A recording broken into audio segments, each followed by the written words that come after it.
yi di dem Europe ñii di dem ay Suisse ak ay Allemagne man dama teg réewum tubaab yëpp di dem ay Afghanistan ay Israël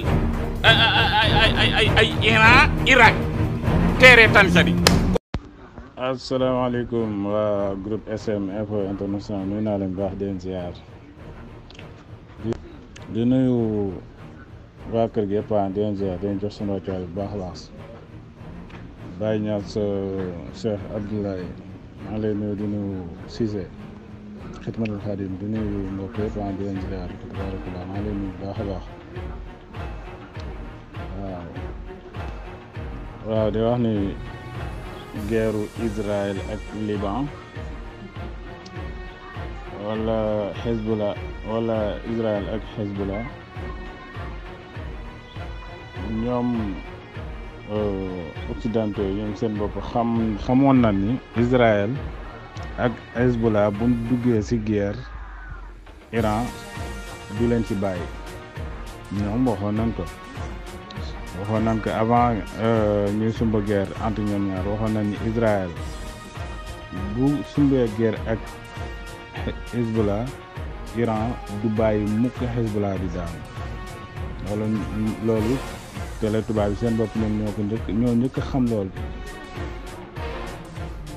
kon guerre bi fi mu toll nii mën nañ wax ni Hezbollah Iran da koy jàppale te forcément que daf koy jàppale ndaxte ku nekk xam na ni front yi nekk côté waa bu daanoo rek du baax ci Iran waaw Iran nag boobu ba léegi mi ngi xaar réponse su Israël waaye du ma wax ni Israël du def réponse mais daal mi ngi ci douté même bu ko defee tamit actuellement ni Israël ci douté la ne que ni da war na def réponse bi waru ko def ndaxte buñ demee ba Israël ne joxatuma benn ordre avion iranien wala bu mën avion iranien di teer biir Liban ñoom ñi seen ci jiite parlement bi dem fa loolu test la xool ba xam Israël nan lay réagir te ku nekk xam ni Israël deful dara lu dul jël ay dronam tinkaak yooyu pour wax la que ni frappe bi nga xamante ni gars yi def nañ leen ko Israël frappe bi nga xamante ni Iran def na ko loolu nekk na loo xamante ne nii lu freiné seen vitesse bi doon daw la lu leen freiné la da leen freiné carrément ndaxte seen système de défense yi bien vrai que Israël dafay defaral boppam système de défense yi Israël yor ak drone yi yeeg missile yi Iran yor dafa mel ne maanaam ñoom buñ dóoree drone yi Israël ñoom mënuñu leen gis pour wax la tey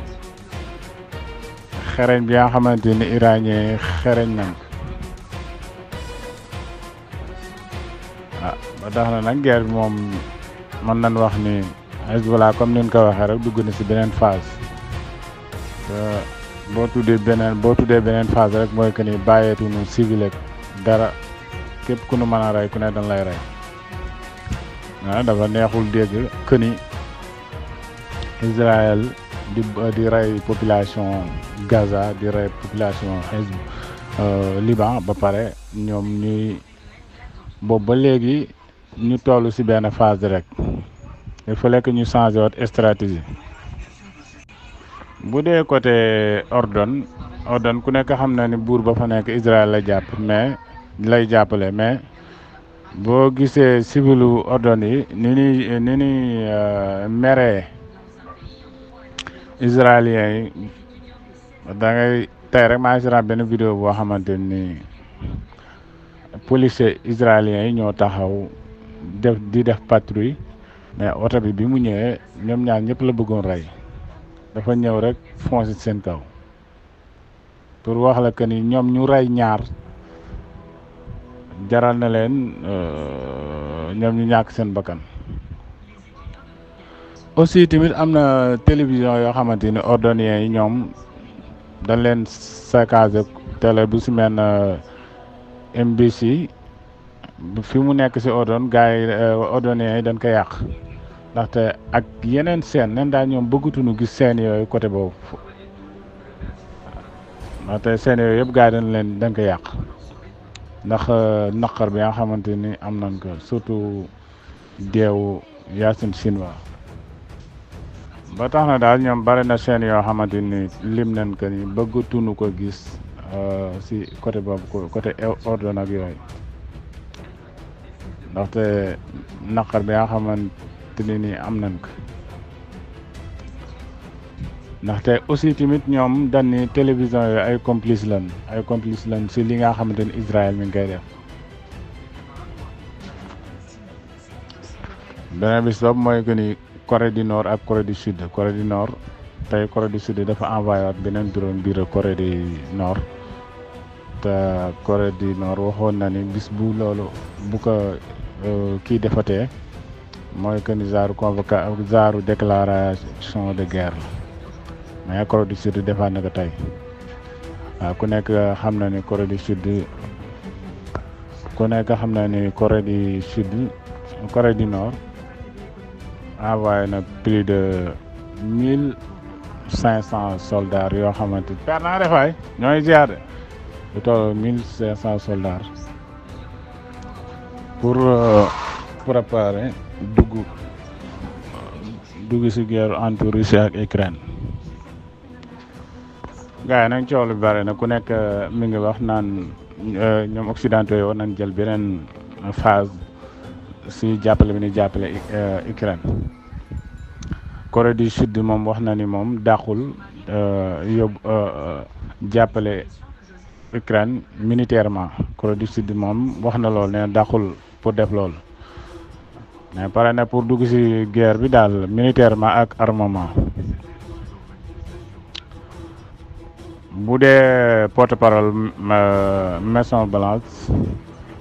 moom li mu wax mooy que ni loolu bu ko Corée du Nord defee c'est-à-dire que Corée du Nord ak Russie dañu signé accord de défense ndaxte maanaam Corée du Nord li mu def nii am na si plein droit ndaxte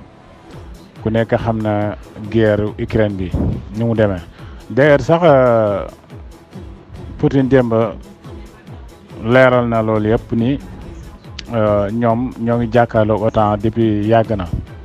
bi ñuy jàkkaarloo OTAN yàgg na di xeex ak ñoom ba tax na neen actuellement nii seen guerre bi tax na seen armée bi nekk léegi armée bi gën a fort ci monde bi moom Poutine démb loolu wax waaw nee na OTAN daal daf ko jaar ci soldats ukrainiens yi pour maanaam lépp li ñu wax ci Ukraine rek leen di naan soldat Ukraine lii soldat Ukraine la mais daal neen boo xool ñoom OTAN la ñuy jàkkaarloo Poutine wax na loolu démb. waxtaan Zelensky moom présenté na kii stratégie maanaam loo xamante ni daal bu ko defee plan victoire daal loo xamante ni bu ko defee bu ko kiiwee rek plan victoire ci lay bokk. loolu nag plan de victoire wu Zelensky boobu bokk na ci maanaam pour ñu defaral ko nucléaire loolu bokk na ci aussi tamit pour mu adhérer biir OTAN bokk na ci mais Allemagne moom dafa bañ pour Ukraine dugg ci biir OTAN Allemagne moom tey ji information yi génn nañu Allemagne dafa bañ. ndaxte wax jee fi nekk mais ñoom ñëpp bëgguñu guerre bi àgg fenn fi ba ci Allemagne ku nekk xam ne Allemagne am na côté boo xamante ni waa Russie ñoom ñoo ko yore woon am na côté boo xamante ne ni américains yi ñoom Allemagne bi ñu defee am na sondage boo xam bi ñu ko defee lu ëpp ci Allemagne ñoom dañu bëgg a labsor waxtaan ak Poutine mais pas ñuy guerre ak Poutine ñoom loolu lañ wax. ndaxte Allemagne yàgg na ni kii nii Allemagne dafa mi ngi préparé pour guerre ak Russie mais booy xool la bi ñu commencé léegi yàgg na ndaxte boo gisee accord de défense yi pays OTAN yi doon signé ak Zelensky yëpp France signé ak moom accord de sécurité Italie noonu Allemagne noonu ñooñu ñëpp. loolu yëpp li ko waral mooy que ni ñooñ dañ fa bëgg a yóbbu seeni soldats looloo taxoon ñu signé lu mel noonu bien vrai que France moom moo waxoon loolu ci kaw ni dàqul yóbbu foofu ay turubam mais ginnaaw bi mu signé loolu ci la France commencé yóbbu ay soldats am ndaxte lépp loo gisu ne ay réew même réew boo ko yoree am na loo xam pour nga def ko il fallait que mu nekk loo xamante ni nii loi lay doon loi la loo xamante loi boo xamante ni président mooy am sañ si ñu signé ko wala parlement bi signé ko noonu la fay demee moo tax fa ay France ak États-Unis ak Pologne ak ñoom ñëpp signé loolu signé ak Ukraine accord de sécurité moo tax fan yi nii rek raison du cœur si gis nañ fa ay soldats yoo xamante ni ay seen casque yi drapeau américain moom moo si nekk maanaam gars yi dañ leen bombardé casque yi dali fële yaramu nit ki dali fële nga gis ñu yëkkati ko nii mu nekk casque boo xamante ni drapeau américain bu ni fàng dàng moo si nekk pour wax la que ni daal perte bi nga xamante ni defoon nañ ko biir course da naan Ukraine mais booy xool ootu waa OTAN ñoom ñoo ko duggoon pour jéem a teg benn stratégie pour def pression ci Poutine pour waxtaan am mais booy xool loolu yëpp ñoom dañ ko mujjee échoué ndaxte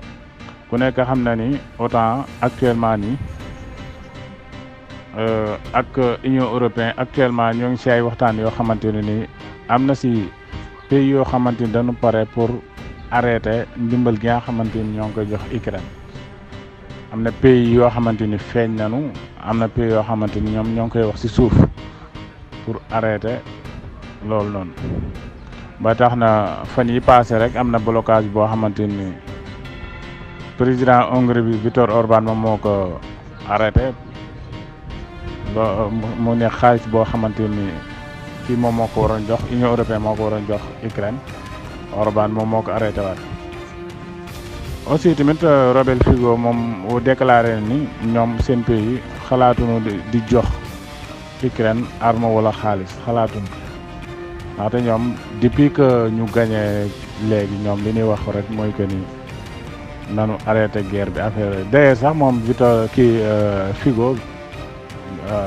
moom Fico déclaré ni wax na ne fan yi nii du yàgg dara accord maanaam guerre bi dina jeex. moom Fico waxoon na ko fan ni Robert Fico nga fàttali ko Robert Fico moom mooy premier ministre bu Slovaquie de sax moom lañ bëggoon assassiné far mu rëcc ndax dóor nañ ko ay bal mais par la suite dafa sauvé wu ndax moom ku nekk xam na ni Poutine lay jàppale maanaam bëgg-bëggu Poutine daal maanaam bëgg-bëggu Poutine ak relation bi muy am ak Poutine moom nee na loolu da koy sàmm avant muy yéeg nag si la waxoon ni bu yéegee dina arrêté armée munitions yi ñuy jox Ukraine te booy xool population am loolu lañ bëgg loolu tax ñu voteel ko bi mu kiiyee tamit nee na loolu bi mu gagné dafa appliqué li mu waxoon ci élection yi muy leen arrêté aide militaire yi mu doon jox Ukraine waaye nag moom dama xawoon occupé moo tax boobu léegi gisuleen ma li may def rek mooy jàlle la ay information maa ngi leen nuyu yéen ñëpp na di leen ziar waaw sëñ Mbaye c'est que ñoom dañ naa fiq rek américains yi dañ naa fiq ndaxte ñoom d'ailleurs sax andiwaat nañu beneen contingent pour jàppale Israël ci guerre bi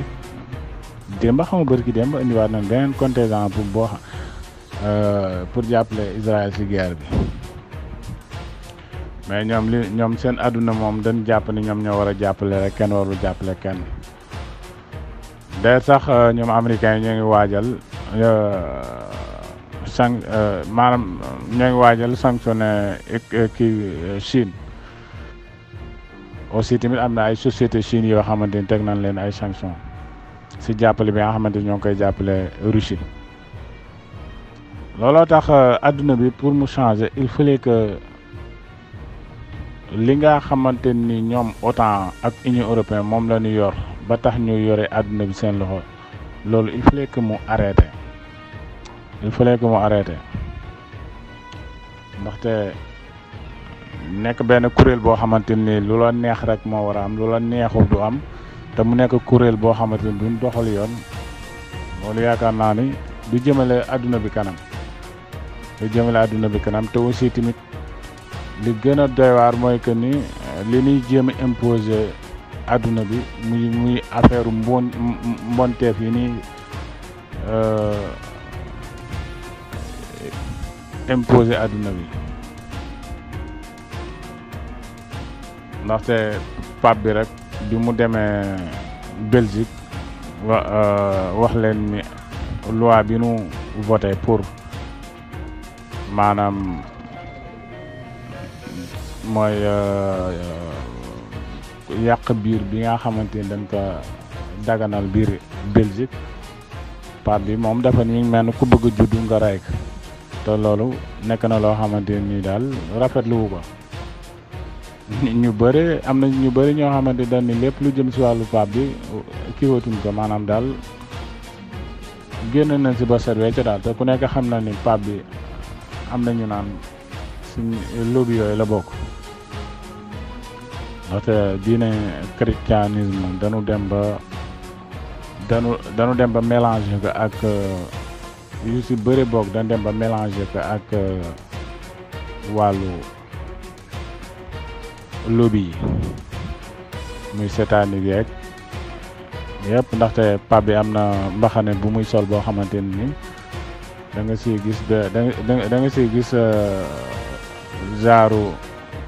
kiiwu Israël mooy drapeau Israël bi nu mu bindoo aussi tamit benn bët nekk si digg bi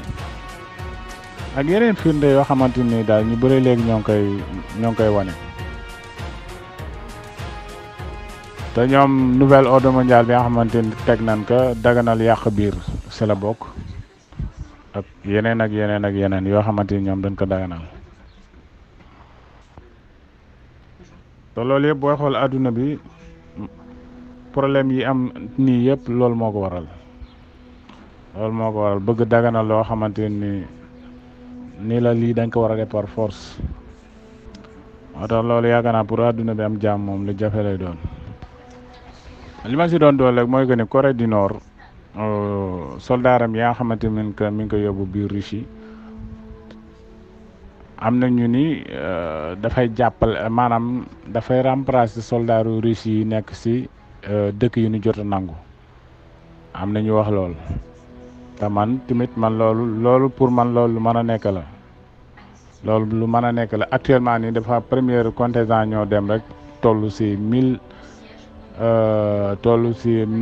et quelque 1500 xaw ma 1500 soldats mais naan li war a dem Russie si kiiwu soldaaru Corée du Nord toll na si 12000 toll na si 12000 mais actuellement nii am na ñoo xamante ni comme maanaam formé nañ leen ba war a dem ñooñ toll nañ si 1500 soldats mais aussi tamit am na ñu ni soldats yooyu dañ leen di yóbbu pour raison de course te ku nekk xam ne raison de course comme ni ma ko yàgg di wax rek question de temps la rek mais lu mu yàgg gars yi dañ koy récupérer waat oui naka mu ça va gars yi dañ koy récupérer waat